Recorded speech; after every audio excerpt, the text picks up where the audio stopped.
Hey, community. We are 1, 2 Comic Talk. And we just got to go right into Christie. Nah, man, let's go ahead and look. No? What I want to do is I want to introduce basically the reason why we did this is for the fact that this guy right here got me into that back there, and we were discussing this. That all led to this interview prior in which that we're going to go ahead and introduce the guest. We're going to introduce our co-host, which is Christie Shinn. Hey, Christie. Hey, how's it going, guys? It's the first day of his new tongue. He's using it wisely. Oh, man. I need to go and install my brain or throw it into some more caffeine because I'm exhausted right now. Like, past couple of days I've been out. But, just been sleeping kind of weird. But I'm in okay now. Perfect. You know what I decided to do is just soak my head inside the caffeine. Just put it right in the coffee pot. Marinated your brain. I just took it out just now, so I'm doing a little bit better. Well, I don't have any patience. I just want to go and drill a hole in my head like trephination and just pour coffee in there. There you go. Yeah, there you go. Multitask while I'm doing that. Hey, what's up, Marquis? Like a reverse spigot. Just just in instead of out. Yeah, just in. And then just pour it out after I'm kind of done with it, after some marination in there while I'm multitasking. How about we do this and introduce our guest for this Artist Alley? Who? Jeff Stokely. Hey, Jeff. How you doing? Hey, guys. Hey, Jeff. How are you? Good. Doing well. How about everyone else? Sleepy here. I think we're all a little tired trying to wake up. I'm caffeinated. Yeah, you guys were talking about coffee. Except coffee me. injected to your brain, and I just drink coffee like a normal person. I just lay in a bathtub full of it for 6 hours a day. So, wow, you marinate your whole body in it. Well, I mean, like now they have like body washes and shampoos and shit. So they do. Like for men, especially. Like I've seen lots of stuff for men, not so much women. But I mean, this isn't turning into a whole gender study thing. But I just see a lot more coffee shit for men, like coffee soap and shit. I need to get on that. Yeah. Yeah, I mean, like I got Death Wish coffee. It's pretty good, but after you drink it every day, you're like, yeah. It's just coffee at that point. It's just like, yeah, whatever. Well, it is October. Yeah. It is that pumpkin spice season, so I guess it's a pumpkin spice bath season. Is that what it is?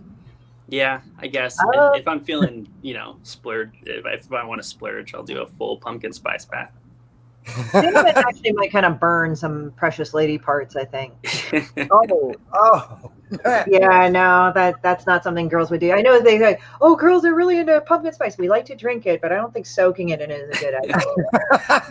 Because it's like, some of the spices, it's good for your mouth, just not other parts. Exactly. Got to choose your spots wisely. Jeff, what we would love to be able to do is give a small introduction, if we could, to the community and everybody in the chat. Now, I've been going through some stuff, and I didn't realize the depth of both your art and your writing. So if you could kind of touch on everything and bring us up to speed, starting back what was like one of your first projects and what kind of got you into both writing and art. Well, I started drawing comics professionally around 2009, 2010, around there. The first comic I ever did was the first issue of Fraggle Rock for Archaea. And I was actually interning there at the time while I did it. I didn't draw it for free. They weren't. It wasn't like that. But so I did Fraggle Rock, and then after that, shortly after that, I started a graphic novel called The Reason for Dragons, which was my first big published piece. And then after that, my first monthly series was Six Gun Gorilla.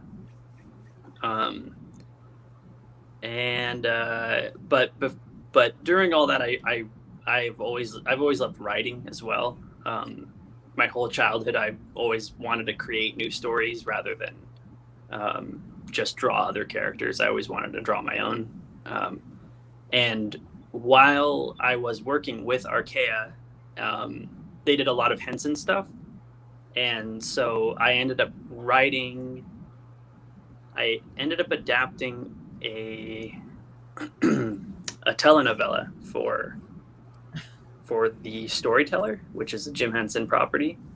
I adapted a single issue of that, which I'm very proud of, and I still have around here somewhere. But yeah, that one was pretty cool. It was the Storyteller Witches, and it was about Baba Yaga, which is one of my favorite witches.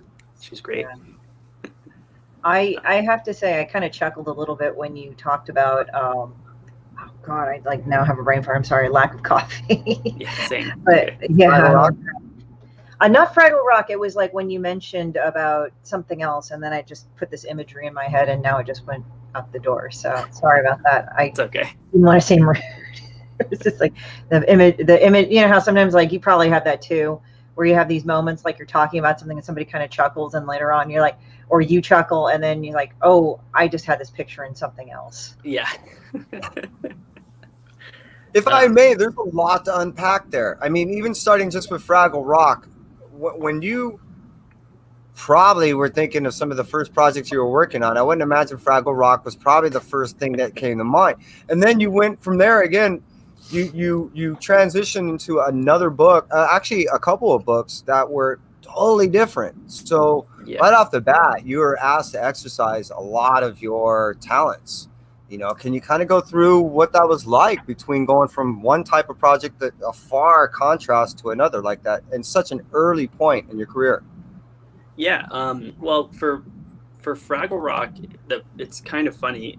I was at the Long Beach Comic-Con, and the editor came up to me, Tim Beadle, and he said, I'll always remember it. He said, "Your art isn't." I had all these like fantasy prints I was selling, and you know, like anime manga style artwork, that kind of thing.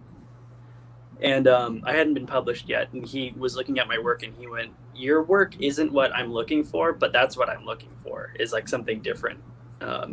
And so that's kind of how we ended up becoming good friends now. And but it's funny because that I took that project really on a whim.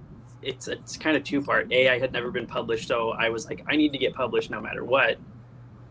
B, I love Jim Henson properties. I've always loved Jim Henson properties. And then C, I just thought it would be really funny if my first published piece was Fraggle Rock. And it is. It's great. I'm actually really proud of it still. But after that, I always... like all of my works I feel are very different from one another, and I feel like that might be really confusing to the average reader, because the average comic book artist is like Jim Lee, and he's just Jim Lee all the time. He's just doing Jim Lee's, stuff. But I've always been more interested in people who show a lot of different varied styles and who can adapt to a specific story or genre. And when I relate it to actors, I always think about Gary Oldman and other similar actors and actresses who are just chameleons and they can adapt, instead of being someone like Tom Cruise who really can't but is really good. They just kind of are always the same, Right. That, and I get bored very easily. I'm the same way. Yeah, go ahead, please, Christie. Oh, I'm the same way too. I get that way. Like sometimes I'm just like, it's kind of weird. Like I'll try to, like, people say, "Oh, you got to watch this TV show." I'm thinking, I don't have a fucking attention span for this shit. It's like, I don't know if you have the same thing as me, but sometimes like the dumbass, most mundane things actually interest me while I'm drawing. I don't know if you draw a lot or all the time, or like when you're, it's just like, how everybody's like, well, I draw to movies and I listen to this and I sound all cool. And I'm like, I'm kind of boring as fuck. I just play maybe some shit in the background on YouTube, and it's just stupid cats doing things with each other or something, or like people breeding stingrays, and they're like, oh, well, that's actually kind of cool. I'm like, I've always liked just doing different stories and after I finish a book, I'm always like, I want to do something the opposite of what I just did. So that's sort of how my brain works. I don't know why. I can't help it. Yeah, I kind of understand that too. Like, I'll just do Demon Bitch, which is like a total like stream of consciousness and everything. So it's like it just wherever your mercurial mind goes. And it looks like some of your properties are kind of like that. Like, who would think Six Gun Gorilla? But fuck it, here we go, right? Yeah. And then Fraggle Rock's like all weird and zany and shit, but that's like an established IP, and then you just jump around. But it's like, I know what you mean. It's like, I've been drawing for Marvel for 35 years. I'm like, okay. Oh, and I would just, go insane. I can Yeah. never do that. Unless Yeah. I was like, unless it was my property, unless I was writing and drawing it, maybe I would be able to, but yeah, I would have to have serious help. My brain would not let me stay on one thing for that long. Yeah, and I also noticed that you did a lot of, I don't know if this is fan art or you were licensed to draw them, but I saw a lot of Bloodborne. Yeah, those are equal parts love of the property and they are licensed. The one on the screen right there is the first issue cover for the Bloodborne series that came out through Titan Comics, written by Alish Kott. So was it the guy version? I'm trying to see it that size. Was it the guy version of the character? You know how they kind of do like a stock character? I know. Yeah. Actually, the intention was to be androgynous. That character was supposed to be. The whole series is really interesting. Alish's ideas for it were fascinating. He was like, "We want it to be. You can't tell the whole time," and I was like, "I love it. I just love it." So. Yeah. Like in a lot of stories, I actually really do like weird things or strange things. And I know some people are like, how can you say that's weird and strange? I said, look, if you want to show an element of character that's not normal or not heteronormative or whatever, I mean, I'm not even trying to put huge words on it, but you just want to tell a story, you can get away with it. Like, you would think, oh, I need to know the character's name. No, I need to know their gender. And like, but if you do it right, you'll just get engrossed in the character, and that kind of is sort of part of their character in a way. Yeah. That's the beauty but I of definitely video games want to too. touch. I'm sorry. So I want to touch on the fact that of what you made mention of. Every time you go to another project, it's so vastly different that it's you're carrying a style that is definitely unique in your own. Even though it's, to me, I can kind of see that you've put your touch on it, and I can kind of identify, even though what you're drawing for is vastly different. And what I mean by that is the Spire is vastly different than Bloodborne, which is vastly different than Six Gun Gorilla. So when you approach these projects and you're speaking to the writer, or you're going through these projects with the writer, how are you able to change and evolve your style to best adapt to that story? Well, I really got not inspired, but sort of pushed, I think, in the right direction when I started on Six Gun Gorilla, because that's when I didn't meet Simon Spurrier right away, but we hit it off immediately because I read the pitch for Six Gun Gorilla, and I thought, no one else is allowed to do this book. This is my book. Like, there's no way, because like I had it was in my mind. I knew exactly what it needed to look like. I knew like this was the style of book I wanted to do. I love old school, like heavy metal, like big imagination, big, guns and fun. And then there's an element, if you guys have read Six Gun Gorilla, there's a huge meta narrative element to that book. And that just like, I love any good meta context in comics is like, it immediately gets me going. It's great. I love it. So Cy and I hit it off really, really well. And that was a pairing from Boom. They just paired us up and they were like, hey, would you guys want to do this book together? And neither of us knew about one another. And it just was like one of those blind date match made in heaven. It was amazing. But so after that, Cy and I both had met each other and become really good friends. And we realized we're very similar. We both don't like retreading the same water over and over. We both want to do something completely different. But in the same sense of, we want it to still feel like a collaboration between the two of us. So when he and I thought of the Spire, it was very much the easiest way I can describe the difference between the two is that Six Gun Gorilla I did the whole thing with brush and ink and brush pen, and then the Spire is all with nibs, so it's like fine lines. Where Six Gun Gorilla was very Western, it was brushes and heavy strokes and stuff like that.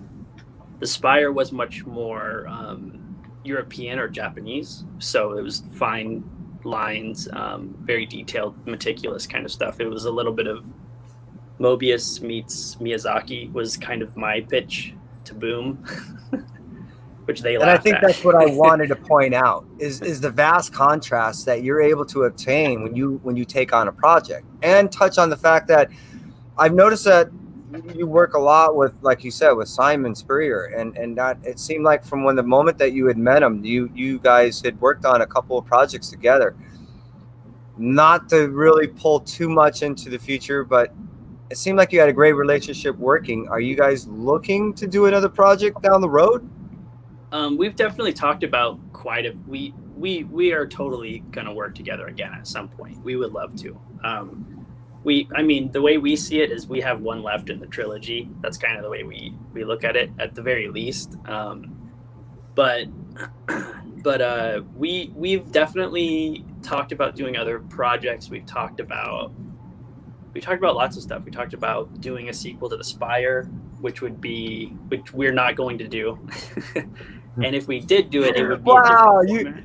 You laid out a rug. You had to stand there and you just yanked it out. But if we did do it, it would be very different. It would be like a novella or something with art in it. It wouldn't. It's one of those things where we're like, we have to do it different if it's going to touch on the same property. But we've pitched some stuff to like bigger companies also, and that didn't go over well.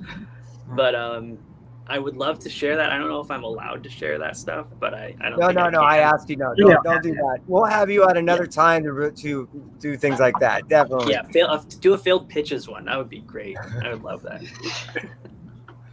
Now, what I want to lead into, I think it's appropriate that we go ahead and take you now from that evolution of all this development with all these wonderful people. I mean, you got to meet some great people on your works all the way up to Ludocrats. One of the things I really want to know is, how was the conversation between you and Kieran on how he sold you on this wild book? Because I'm sure this is nothing compared to what you would have ever came across before. And I want to know this conversation. This must have been weird. Well, so Ludocrats was announced in 2015, I believe, with the writer David LaFuente, or with artist David LaFuente, and with Kieran Gillen and Jim. And when I remember it being announced, and I remember being floored and excited about reading this book. So things happened. People kind of, moved on and went their separate ways, and eventually the book never came out. And David and Kieran and Party, they separated, and I had said something on social media like I hadn't had any work lined up, and people and I was like, I just want to see if people send me cool pitches or not, because I always love reading people's pitches and everything like that. And so Kieran sent me an email and was like, hey, we were just about to kill Ludocrats like for good, but would you want to draw it? And I was like, equal parts excited, because he sent me the pitch for it.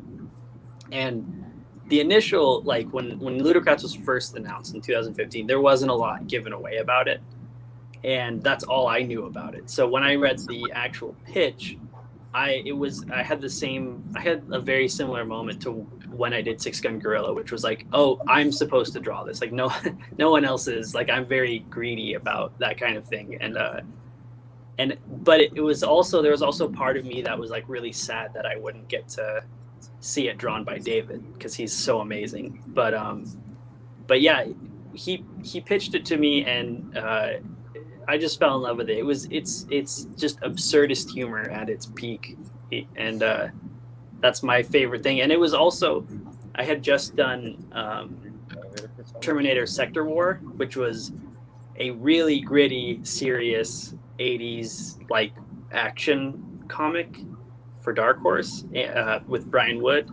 And after I did that, I was like, I need to do something radically different. And so this was the perfect like trajectory for something radically different.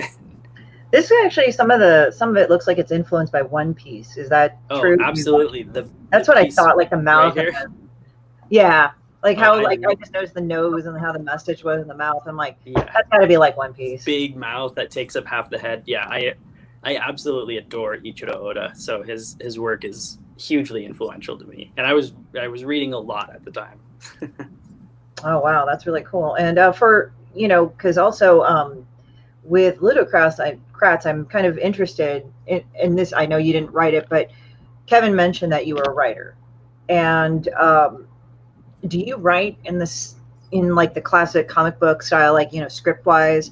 Because with me, when I write, I kind of storyboard stuff out. Because for me, even though I can write, and I think write pretty good, but it's easier for me to get the idea out onto just storyboarding it out.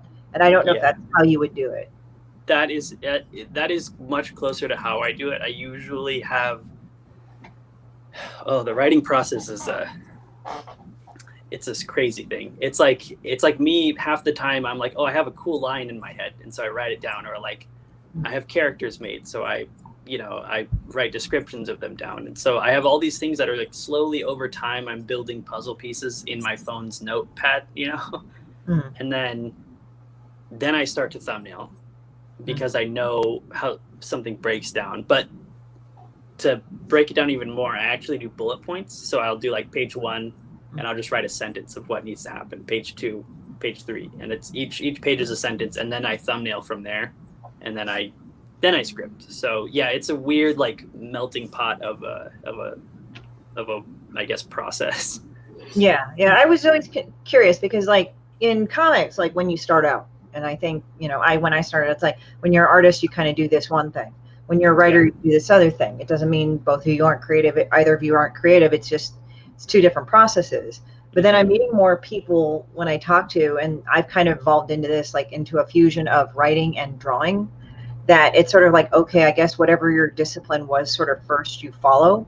So like for us, I'm guessing that you were primarily an artist first, like you kind of started that first. Oh, definitely. So you kind of like storyboard it out, or that would be your most natural mode, even though you do writer things, like you make little bullet points, you'd write down ideas, but usually you like draw it out, whereas a writer would first write it out, then draw it and do the thing. The person is going more from a word background. So, and another question is, what is Ludocrats about if no one knows about it? If they've been living under a rock, or they've been just going and watching, like, I don't know, X Hamster all day or something, I don't know. They just popped out to get a change in their pace. The elevator pitch. Yeah. Ludocrats is, you guys have read it. It's about a society that is ruled by the most ludicrous. And it is, the more ludicrous you are, the more noble and high up the food chain one is. And the least ludicrous you are, the more boring you are. And the more boring you are, the more illegal and just dead you are. You're just sentenced to death on sight if you're boring. Most of the time, I would assume. There's a few examples of that in the book, so I think that's the case. There's no real rules, though, because it would be ludicrous. It wouldn't be ludicrous to have rules for such a society.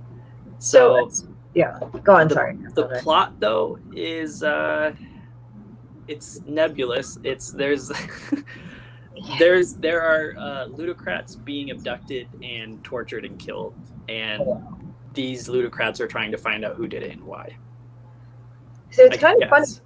It's kind of like a secondary kind of story. Like, this is the skeleton of the story, it seems like to me.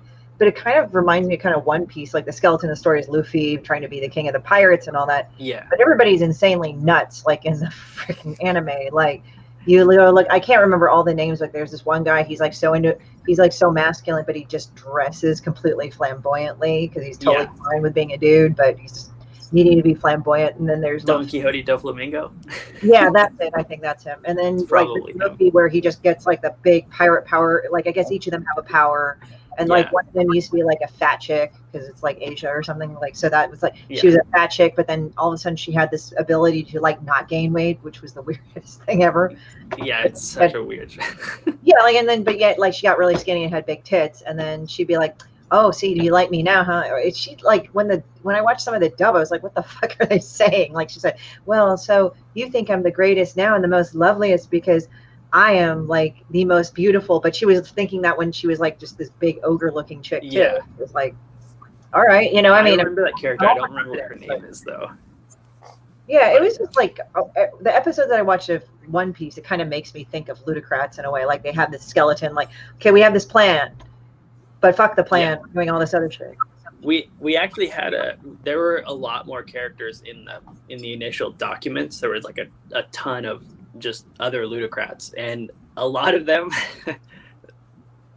were literally just merged into one character. Like 2 or 3 would be merged into one character. Like I think Elena is like 2 characters from the initial pitch, and then it's fascinating. I don't know if you guys know about the history of how this book was written, but it was actually. Go ahead, yeah. Tell us the Kieran and Jim. It was technically written over the course of 10 years, like over 10 years, like, you know, off and on, not really just writing over 10 years. It's not a masterpiece in that regard, so don't think that. It's a big, stupid, fun book, but so Kieran and Jim worked together, if I'm not mistaken, back in their tech days, their game tech days, and where they made games and reviewed games and that sort of thing. I don't know a lot about this, but they became really good friends through working at a company together, and then they ended up, parting ways as one does, working in different fields and stuff like that. Kieran went on to do comics and stuff, but they stayed in touch. Kieran and Jim, when they stayed in touch, they would correspond with each other as if they were Ludocrats. That was just, they had these correspondences, 2 great writers talking to each other like complete imbeciles. It warms my heart. It really does. And so each letter would be sent as a specific person saying, "Oh, this," like an old correspondence letter would be, but in the vein of the Ludocracy. So there were a lot more characters, and there's a lot of world building and stuff that they were able to take from those old letters and put into the comic. Yeah, God, I love that. It's kind of weird, like how artists and writers, they don't do things in a very mundane way. Like, oh, we're going to talk like Ludocrats. Like, it's kind of like the languages that I speak with my friends. A lot of the time, I'll just send them really disgusting pictures, and then we'll start talking, and then we'll just say the worst things, and then like one of us will just get more we'll try to gross each other out, and that's our language to each other. Like and you just pile on, and it's like you're throwing fuel onto a fire, right? Yeah. Let's just make this a burning trash fire. Let's throw some fucking ants on that shit. Let's start a fire with like lighting some ants on fire, and we'll throw gasoline on it. Oh, there's machine oil. Let's throw that on. That's in my garage. Here's some Freon too.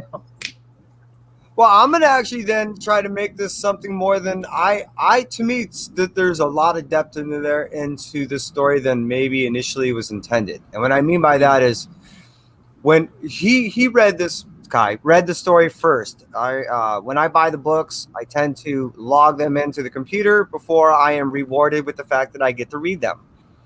He ignores that. He just grabs them and starts reading them. So after him reading it, and he asked me if I read it, knowing that I didn't, he was definitely trying to sell me on the book that this was the first one I had to read of the pile. When I opened up the first page, I looked at him and went, "I'm in." So the first page of the book is sets to me the tone of the whole book. Yeah. But at the same point, as wild, as outlandish, as in your face, as shocking as it is, I'm going to go ahead and give some psychological understanding and background on what people purposely do. And what I mean by that is this. If you walk into, let's say, a 3-ring circus, the idea behind that is to overload your senses to where now you are also susceptible to certain suggestions. So the same thing about Ludocrats is it is so over the top. It is trying to blow your mind so much to open it, to allow you to understand that, look, we don't want you to fall in line with the same trope ideas of what you think that you're going to come into a book.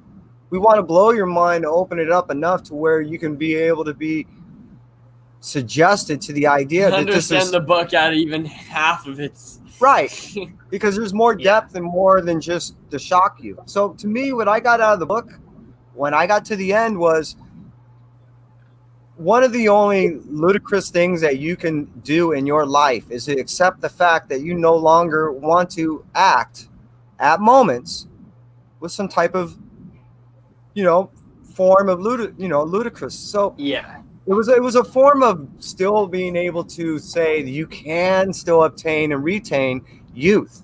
You don't have to give it up. And it's part of the makeup of who we are, even when we're trying to fall in line with the rules of life. So what I got out of it is you can still be stupid. You can still fall in line. There is a happy medium. It's a matter of do you accept that as a form of who you are, or are you going to stay it away far enough that you don't understand either it or yourself? That's what I got from it. I really and while I do say it's a big, dumb, fun book, I do that with the intent to get people to read it, because a lot of people don't want to read stuff that's too heavy. And so when you read something like Ludocrats, you're reading it because it looks silly, probably, hopefully. It's supposed to look silly. And so you read it and you're like, oh, this is great. And then hopefully by the end you go, oh, that was actually silly, but very deep in the end. It's a similar thing we had with Six Gun Gorilla. We had this big dumb title with a gorilla with guns on the cover, and then the end is this meta mind-bending narrative, So I love when books can twist you like that, and it feels natural while you're in the book. And so Ludocrats, to me, especially the final issue, without spoiling anything for people because it just came out, but that issue to me that's the only way that book can end. It's so ridiculous. It literally leaps off the page ridiculous. And so, but I do like the idea that you're not necessarily following good people the whole time either. Like they wantonly murder someone in issue 1, like just because he's boring.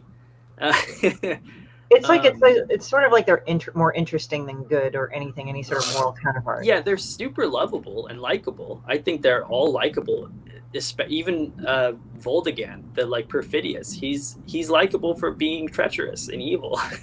Like that's his thing. But and he's very upset when it's not his thing. He's very hurt by that. But I don't know. It's interesting because Kieran and Jim are also both. I'm gonna do very broad strokes generalization here, but they're both British, and they both come from the world of 2000 AD and Judge Dredd, which is, the main character is not the hero. He's not a good guy. You like him, and you can root for him, but ultimately it's a satire on, society. Society, and all like militarized governments and all that stuff. And this book, Ludocrats, is not quite a satire. It's not intentionally a satire. It's more like if society was this way, if it could get this bad, this is probably how it would go.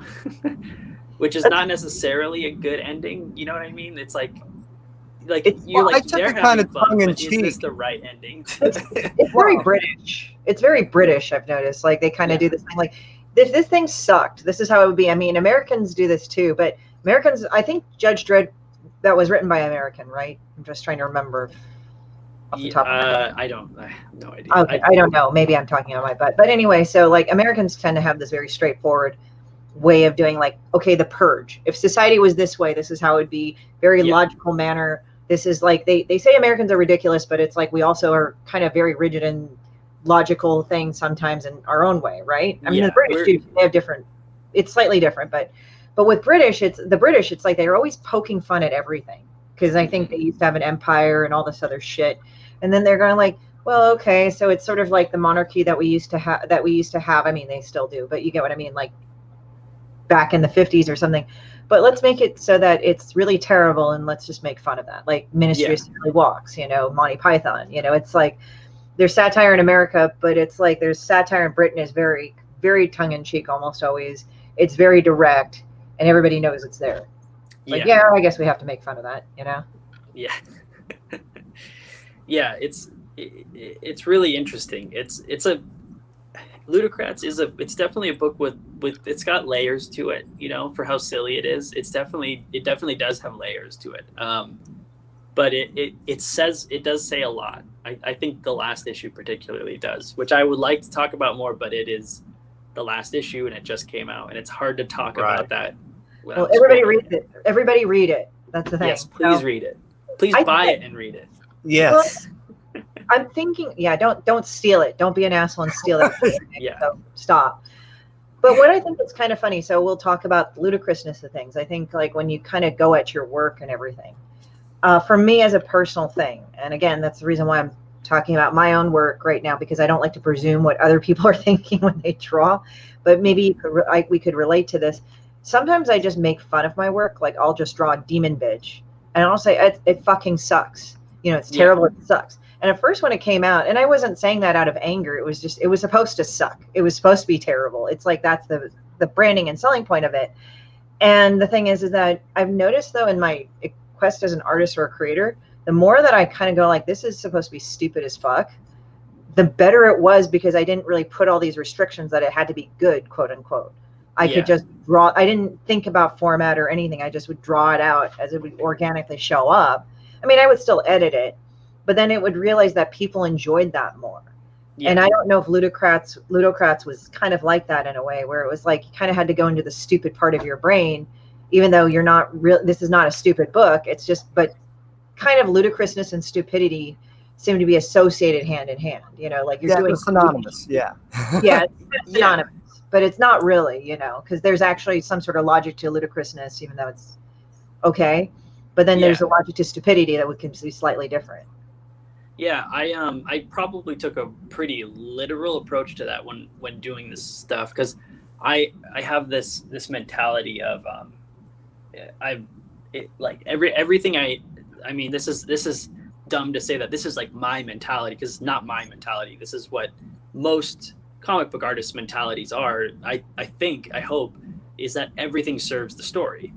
So like everything you do should have a purpose. It should have a point. Everything you do on the page, I get really obsessed with this stuff in my own head. Like the direction a character's facing to me has to have a point, and it's unhealthy, but but I do it and I can't help it. But even in Ludocrats, like I really leaned into not just cartoony stuff, but like anime influence in this. I tend to do it more and more with each book I do. But when Otto says something particularly stupid, I just reduce him to a couple scribbles. Like he's just like a few poorly, crudely drawn lines, because he doesn't need to be, like we accept he's already this huge idiot. I don't need to draw him meticulously, like, as an idiot each time. Like there's something fun about letting go and just being like, oh, this is a dumb Otto page. Like there's a really fun aspect to that, in my opinion. Or it's like, okay, here's Otto in his dumb fuck mode. Okay, we got that on. Yeah, we call him Chibi Otto in between the writers and I. Well, I think like in manga, like when you've read manga or other Asian comics, when the person is having that awkward moment, if you notice, they just get like that really like blank look. Yeah. It's not nicely drawn. It's just like,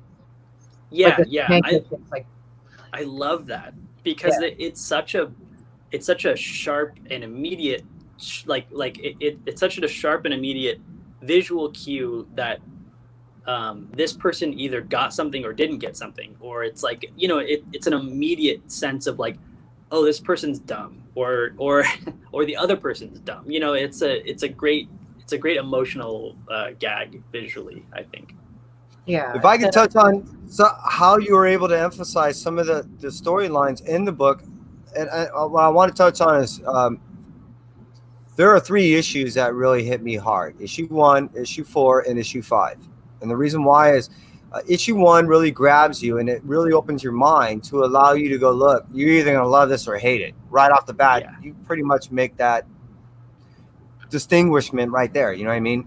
And then the way you drew 1, and then there's times when with all the wordplay and pun work in issue 4 with the 2 dimensions and I don't want to ruin aspect of that too. The best joke in the whole book. The exposition. Right. It's the best joke in the whole book. It quite literally played on the XYZ. Exactly. That I love that. It's the fact that in issue 1 you really played with your XYZ proportions heavy, and then you had to reduce that in issue 4 to actually messing with the XYZ. But it exemplified the story so much, both playing with the wordplay and getting you laugh, but understanding the depth of what you were doing, or the play on the word of there, the lack of depth of what you were doing in issue 4.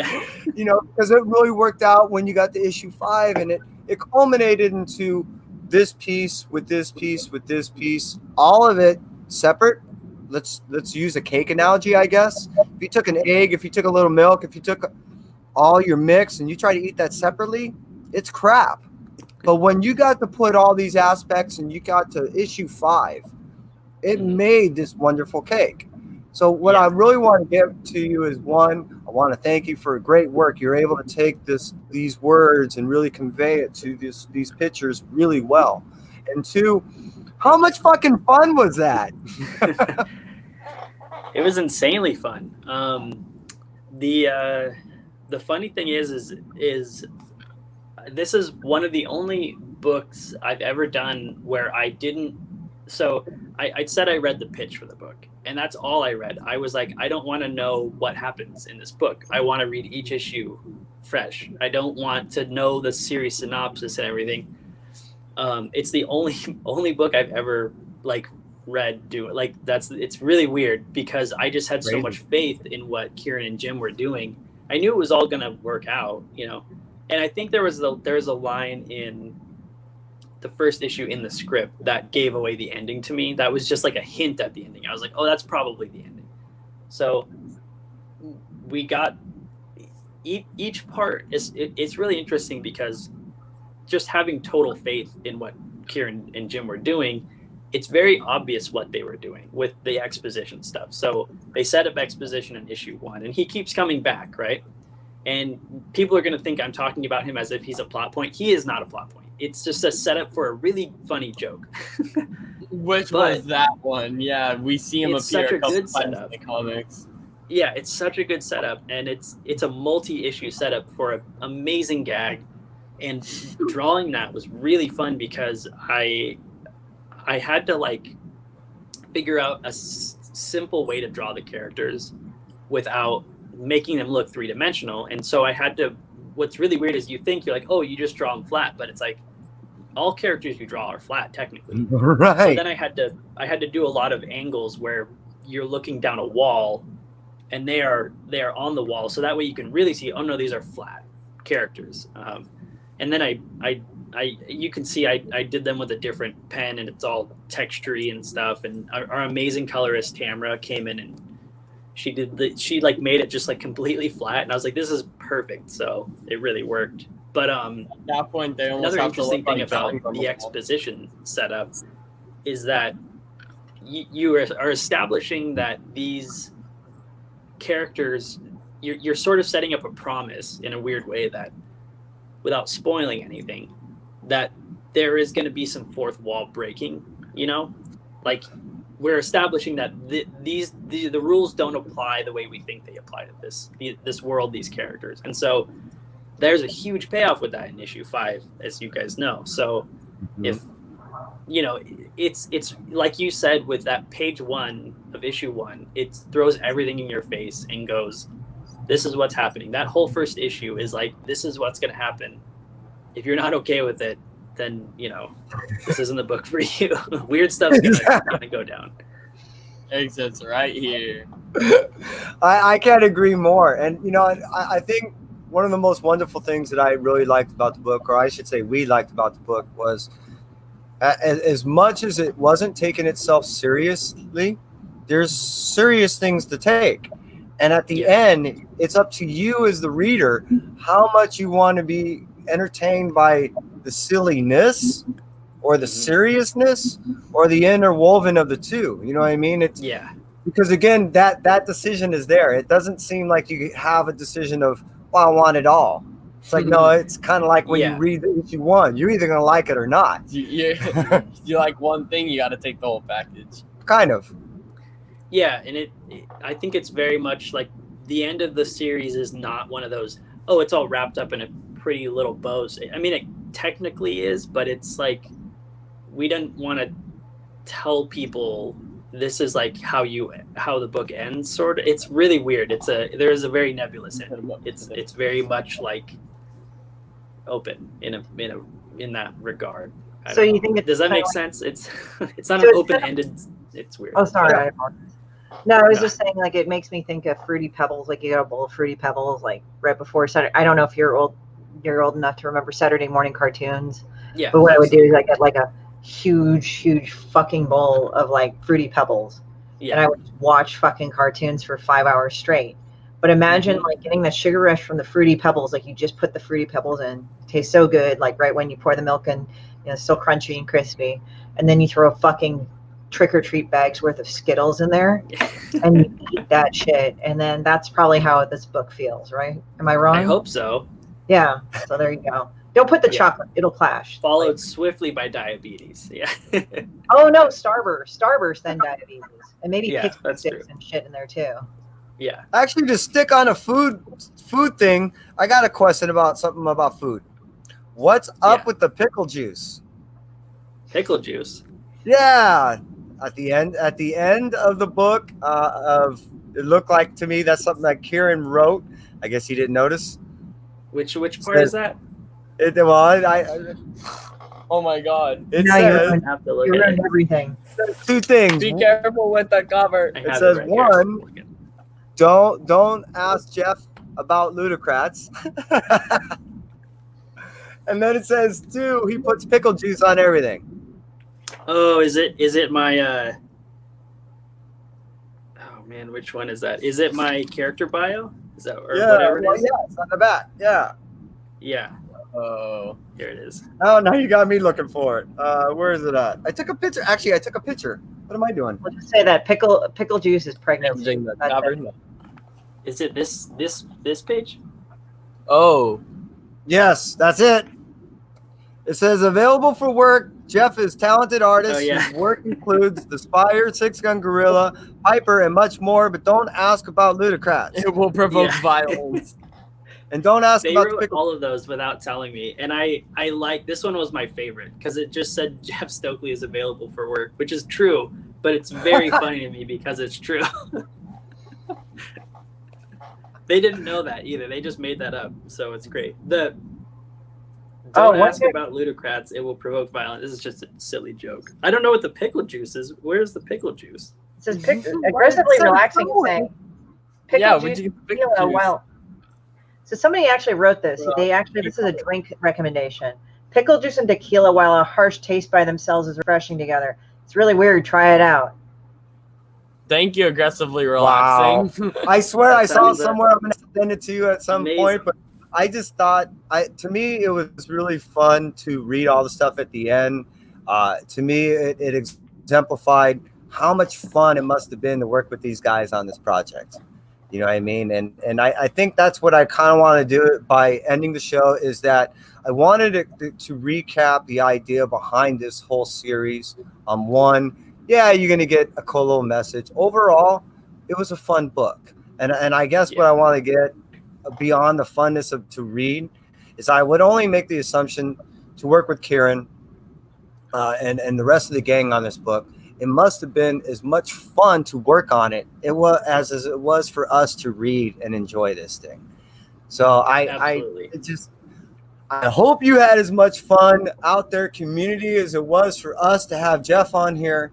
And Christie, as always, it's a wonderful time to always have you with us. Hey, I got one more question though. Wait, so Jeff, in Six Gun Gorilla, when you were drawing Six Gun Gorilla, because you were saying that's similar to Ludocrats, probably one of your biggest projects. How was developing Six Gun Gorilla different and similar to making Ludocrats?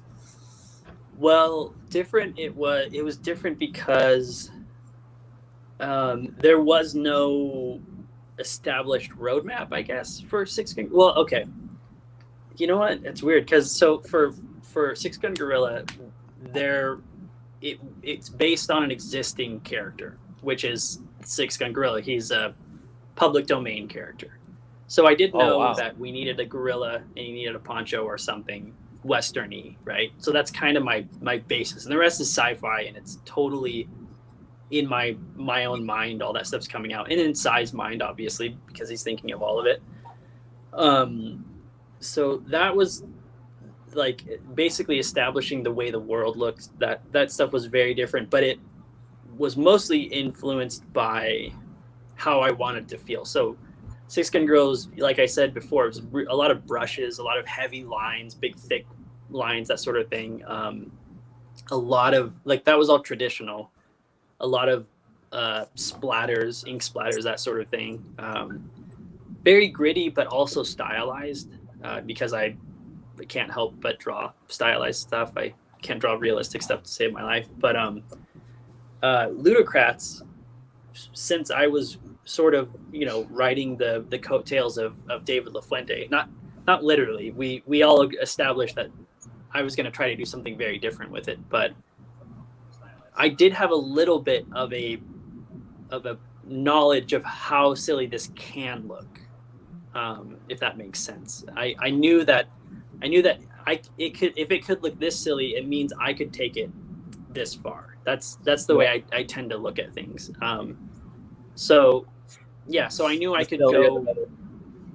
I knew I could really push whatever I wanted, and the fact that they only encouraged me. The writers were like, if you want to draw something that's not on the page, just draw it. Most of the time they were like, it doesn't matter what's like, and they would say if a gag's not particularly working, you can just draw other stuff. But I'm so like fixated on the gags, I tend to just focus on the gags. But yeah, it was there was tons of freedom with it. There was a lot of freedom with Six Gun Gorilla too, but it was a different kind of freedom also, because I guess because of my experience by this point has also been very much like I trust myself a lot more. I'm less naive, which is a blessing and a curse, I suppose, because when you're super naive, you draw whatever you want, even if it's wrong. But yeah, I don't know, it's really hard to describe the difference, but style wise, I guess the difference is I hope very apparent. It looks kind of like the Castle of Cagliostro in a way, or Lupin the Third. Yeah, I love Lupin. The weird lanky characters. Yeah. Well, again, Jeff, I wanted to thank you and everyone in the chat. The links are down below. You can find them on your social networks in the links below. And I think that's us. So what I want to do is I want to recap. I want to basically say, look, if you guys haven't read Ludocrats yet, do yourself a favor, get out there. And I would make the assumption that the trade should be coming out in about a month, right? Oh, I have no idea. I hope so. It'd be awesome. Let's say that the trade hopefully tentatively will be available in about a month. I ask you, the community, to go out there and check it out. I know all this is out there and available. We are completionists, so we have the A and B of everything, and actually 3 copies of issue 1, because that's how we are. I can't touch his books; he can't touch mine. Look at that. Hey, that's healthy. And Jeff, again, like I said, the links are down below, but is there anything that you would like to tell the community that you're working on? If there's anything that you would like them to know about you, or any projects that you have going on, or social sites that you may be looking at to possibly open up, or? At the moment, I'm actually not working on anything. I'm just doing some commissions right now, taking a little bit of time off. But yeah, look for my work in the future wherever it pops up. If you can follow me on social media, that'd be great. Instagram tends to be the big one. Twitter, not so much, but you know, I can't figure that site out for the life of me. But yeah, out there. So I'm like, Instagram's the good one. Yeah. That's about it for me, but not me. I would recommend people go vote if you live in America. I agree. Yeah. Well, hey, Christie, I wanted to thank you, and I appreciate that you've been here with us on all these Artist Alleys. And hey, I know you guys out there in the community, you can't see, but JB has been doing work for us on these Artist Alleys that, I mean, he just spends so much time that to make our guests comfortable and properly represented. And I wanted to thank you out there in the community for hanging out with us on another wonderful Artist Alley. Kai. From us at 1-2 Comic Talk. We will see you, community, later. Thank Take you, care. everybody. Bye. Thanks, guys. Stay with us, Jeff, okay?